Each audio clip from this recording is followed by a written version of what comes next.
bismillaahi raxmaani raxiim.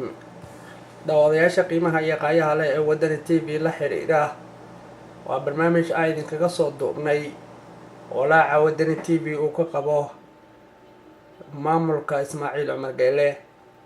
wadani t v wuxuu u taagan yahay shanta Soomaaliyeed, waana aaminsanahay inay mar midoobi doonaan hadduu ilaahay yidhaahdo dowladda acla Soomaaliya laga helo soo saarta kheyraadka dabiiciga ilaahay ku manaystay Soomaaliya.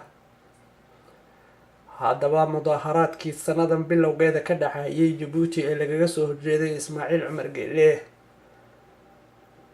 kadib mudaharaadkaasi ayaa waxaa xadgudub ay sameynayaan maamulka Ismaaciil Cumar Geele shacabka reer Jabuuti, taasi oo dharcadka ama CID-da reer Jabuuti la qoro dad Itoobiya ka yimid oo af Soomaaliga yaqaan oo aan haynin af Soomaaliga bartay oo aan haynin, kuwaasi oo la sheegay dadka mucaaradka ku ah dowladda iyo wixii kasoo horjeedsado in ay dilaan dil qarsoon oo siyaasadeed, kaasi oo sun wax ugu daraan cabitaanada amaba ay sameeyaan in ay biyaha korontada u raaciyaan.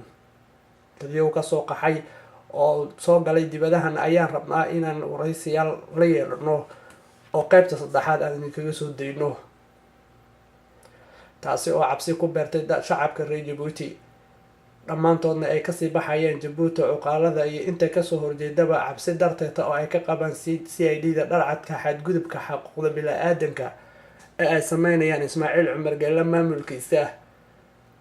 haddaba waxaan rabnaa in aan daawataan mudaharaadkii hore ee lagaga soo horjeeday kadib halka ay ka yimid khilaafka ee maamulka Ismaaciil Cumar Geele uu ku xadgudbayo shacabka reer Jabuuti. bal ila daawada.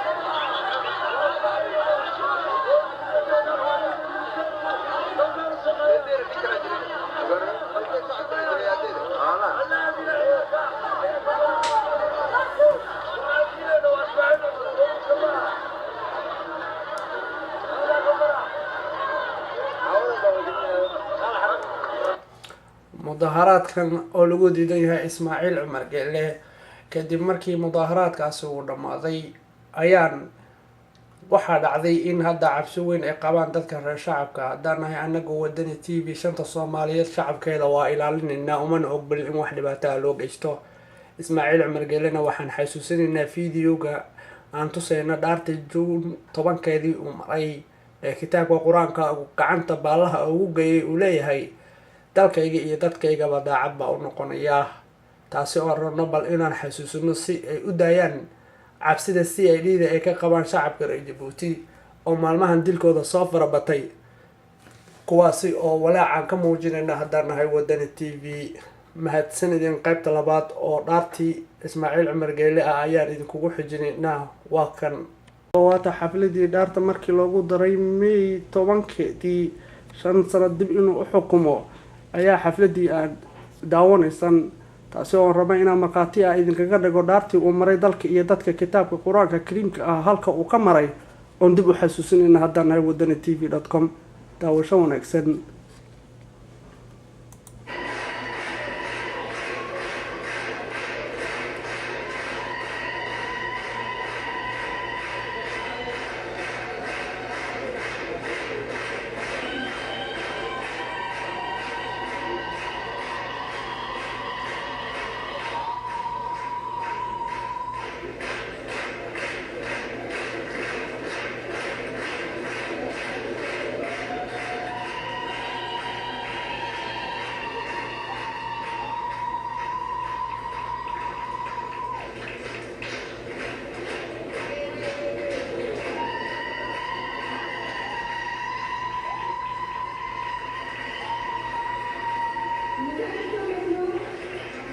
Notre cher président, son excellence monsieur Ismaël Cumar Geele, applaudissez pour le serment.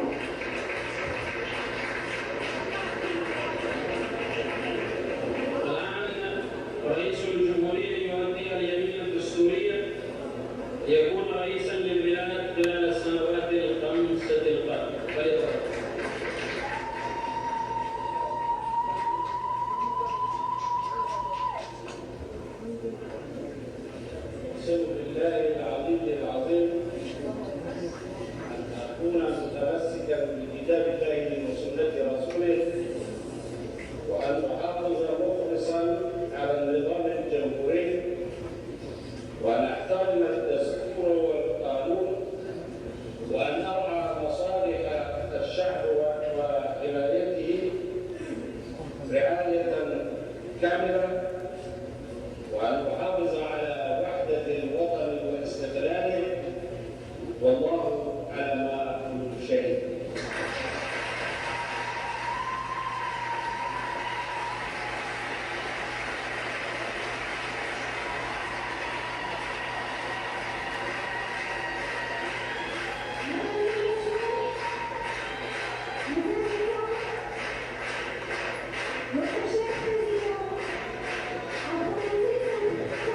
Son Excellence, Monsieur Mohamed Abdillahi, ministre des Affaires étrangères du Somaliland.